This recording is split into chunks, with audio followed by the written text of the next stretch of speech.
Hello everyone, welcome back to my YouTube channel. आज हम लोग पढ़ने वाले हैं चैप्टर जिरंड। सबसे पहले हम लोग जानेंगे जिरंड की डेफिनेशन।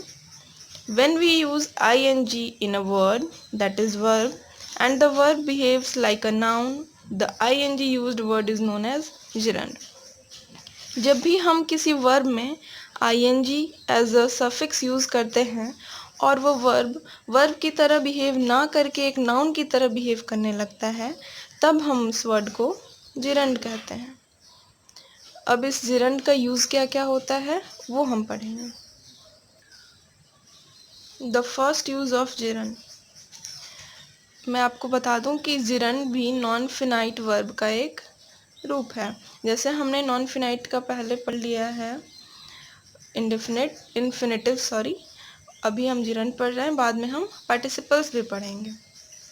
तो जिरंड का यूज़ हम देखते हैं। सबसे फर्स्ट यूज़ क्या है? The gerund is used as a subject of a sentence. हम जिरंड को किसी सेंटेंस के सब्जेक्ट की तरह भी यूज़ कर सकते हैं। Example is smoking is injurious to health. धूम्रपान करना सेहत के लिए हानिकारक है, हम अक्सर सुनते हैं, बट लोग इसे फॉलो नहीं करते। तो यहाँ पे स्मोकिंग जो है एक जिरंड है, जो कि नॉन फिनाइट वर्ब है। इज़ एक फिनाइट वर्ब है या हेल्पिंग वर्ब है। यहाँ पे हमने जिरंड को एज अ सब्जेक्ट यूज़ किया। सेकंड सेंटेंस है walking is a good exercise. Walking gerund है और इज़ फिनाइट वर्ब है। यहाँ पे हमने दो सेंटेंस में सब्जेक्ट की तरह जिरंड को यूज़ करके बताया। इससे आपको क्लियर हो गया होगा कि जिरंड को हम एज अ सब्जेक्ट कैसे यूज़ करते हैं। स्मोक या फिर स्मोक करना, वॉक करना, ये एक वर्ब था। इसमें ing वर्ड ऐड करके हमने इसे जिरंड बनाया और फिर इसे एज अ सब्जेक्ट यूज़ किया।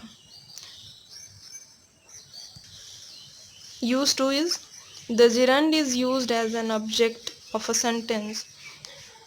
हम जिरंड को ऑब्जेक्ट की तरह भी यूज़ कर सकते हैं। Example I like painting. यहाँ पे पेंटिंग ऑब्जेक्ट के प्लेस में है और ये एक जिरंड है। अब यहाँ हमने रीडिंग वर्ड को एज अ सब्जेक्ट भी यूज़ करके दिखाया और एज अ ऑब्जेक्ट भी। अगर हम रीडिंग को सब्जेक्ट की तरह यूज़ करते हैं तो हम ऐसा सेंटेंस बना सकते हैं, reading is a good habit. And अगर हम ऑब्जेक्ट की तरह यूज़ करते हैं तब I like reading. This is gerund, this is gerund. Now it's time for use 3। The gerund is used as a complement of a preposition.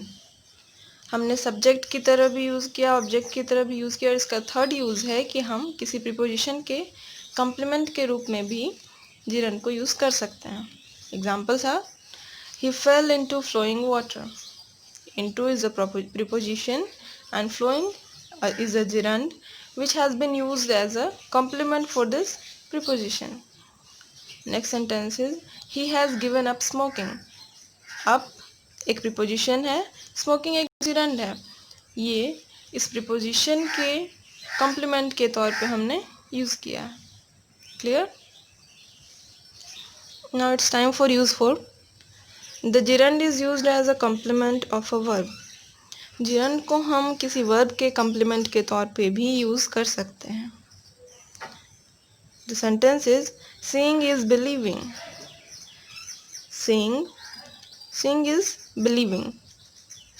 यहाँ पे हमने वर्ब के कॉम्प्लीमेंट के तौर पे यूज़ किया है बिलीविंग को। देखने में ही हमें विश्वास रखना चाहिए। इस तरह से हमने जिरंड के 4 यूजेस पढ़ लिए, as an subject, as an object, as a complement of a preposition, as a complement of a verb, और सबके एग्जांपल्स भी देख लिया। अब हम जिरंड के कैरेक्टरिस्टिक्स के बारे में पढ़ेंगे। Character 1, the gerund is followed by a possessive case. Possessive case means my, his, her, your, our, their और राम्स इन द सेंस कि किसी भी नाम में हम एपोस्ट्रॉफी लगाएं तो उस नाम का पोजेसिव केस बन जाता है। तो हम पोजेसिव केस के बाद जिरंड यूज़ कर सकते हैं, और वो पोजेसिव केस क्या होंगे जो भी इस ब्रैकेट में दिए गए हैं। Now it's time for character 2। Character 2, the gerund is followed by no use, no good, useless, can't help, can't stand. Sentence examples are: it is no use going there. It is useless sitting here. He can't stand boasting. You can't help laughing. Okay यहाँ पे हमने जो भी words लिखे थे उन सब के बाद हमने जिरंड वर्ड को यूज़ किया and it made up a sentence and I hope it's clear now. Character 3. Following words are followed by the gerund form: due to, owing to, averse to, used to, addicted to, with a view to, look forward to. Some examples are: due to losing the time he could not obtain good marks. समय ख़त्म होने की वजह से उसे अच्छे marks नहीं आ पाए. We are not averse to going there. She is used to living here. He is not accustomed to teaching Hindi. They are looking forward to winning this match. हमने जो भी वर्ड्स लिखे थे वहाँ ब्रैकेट में उन सारे वर्ड्स को हमने जिरंड के द्वारा फॉलो करते हुए दिखा दिया. उसके बाद किस तरह से हम उन वर्ड्स के बाद जिरंड फॉर्म यूज़ करते हैं वर्ब का. अगर किसी ने जिरंड को नहीं पढ़ा है तो वो यही सोचेंगे कि ये जो वर्ड्स मैंने यहाँ अंडरलाइन किए हैं वो वर्ब हैं, बट एक्चुअली ये जिरंड है, एज ये नाउन की तरह यहाँ पे बिहेव कर रहे हैं. यहाँ पे कैरेक्टर यूज़ के साथ जिरंड ख़त्म होता है. और अगर आपको कोई फिर भी डाउट रह गया हो तो आप कमेंट सेक्शन में ज़रूर पूछें. So guys, don't forget to like, share and subscribe to my YouTube channel. Thank you.